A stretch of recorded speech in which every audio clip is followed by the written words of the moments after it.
அம்மா இன்னைக்கு என்ன சாப்பாடு? இன்னைக்கு சிக்கன் பிரியாணி. ஹை சிக்கன் 65. ஹை சிக்கன் லாலிபாப். செஞ்சிட்டிங்களாலாம்? இதில் எதுவுமே செய்ய போகிறது கிடையாது. ஐயோ, இன்னைக்கு வந்து நம்ம வீட்டில் கீரை சாம்பார். கீரை சாம்பாரா இன்னைக்குமா? ஆமாம். ஏன் மாமா வேறு ஏதாச்சும் டிஃப்ரெண்ட்டாக செய்யுங்கம்மா, தினமும் கீரை சாப்பிட முடியாதுமா. அடியும் வாங்கிடுவேன். அது எப்படி சின்ன குழந்தைங்களாம் ஒரே மாதிரி இருக்கீங்க, கீரையே சாப்பிட மாட்டேன்ட்டு? இந்த கீரையோட பெனிஃபிட் எடுத்துருவேன். காலையில் குர்குரே பாக்கெட் எடுத்துட்டேல? ஆமாம். எடுக்கக்கூடாதுன்னு சொன்னல, அது ஏதாவது பெனிஃபிட் இருக்கா?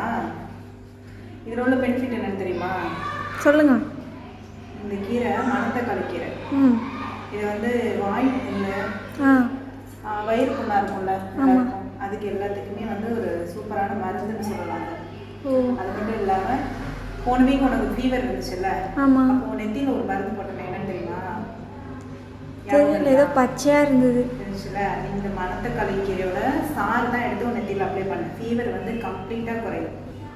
அவ்வளோ ஒரு பெனிஃபிட் இருக்குது இதில். இதை தான் நீ சமைக்க போகிறேன், இதை தான் நீங்கள் சாப்பிடணும். சரி, ஓகே, சாப்பிட்றோம். நாளைக்காச்சும் சிக்கன் பண்ணுவீங்களா? No mummy please. சிக்கன் சாப்பிட்றதோட ஃபிஷ்ஷு கூட எடுத்துக்கலாம். அது வந்து நிறைய சாப்பிடலாம், கண்ணுக்கு நல்லது.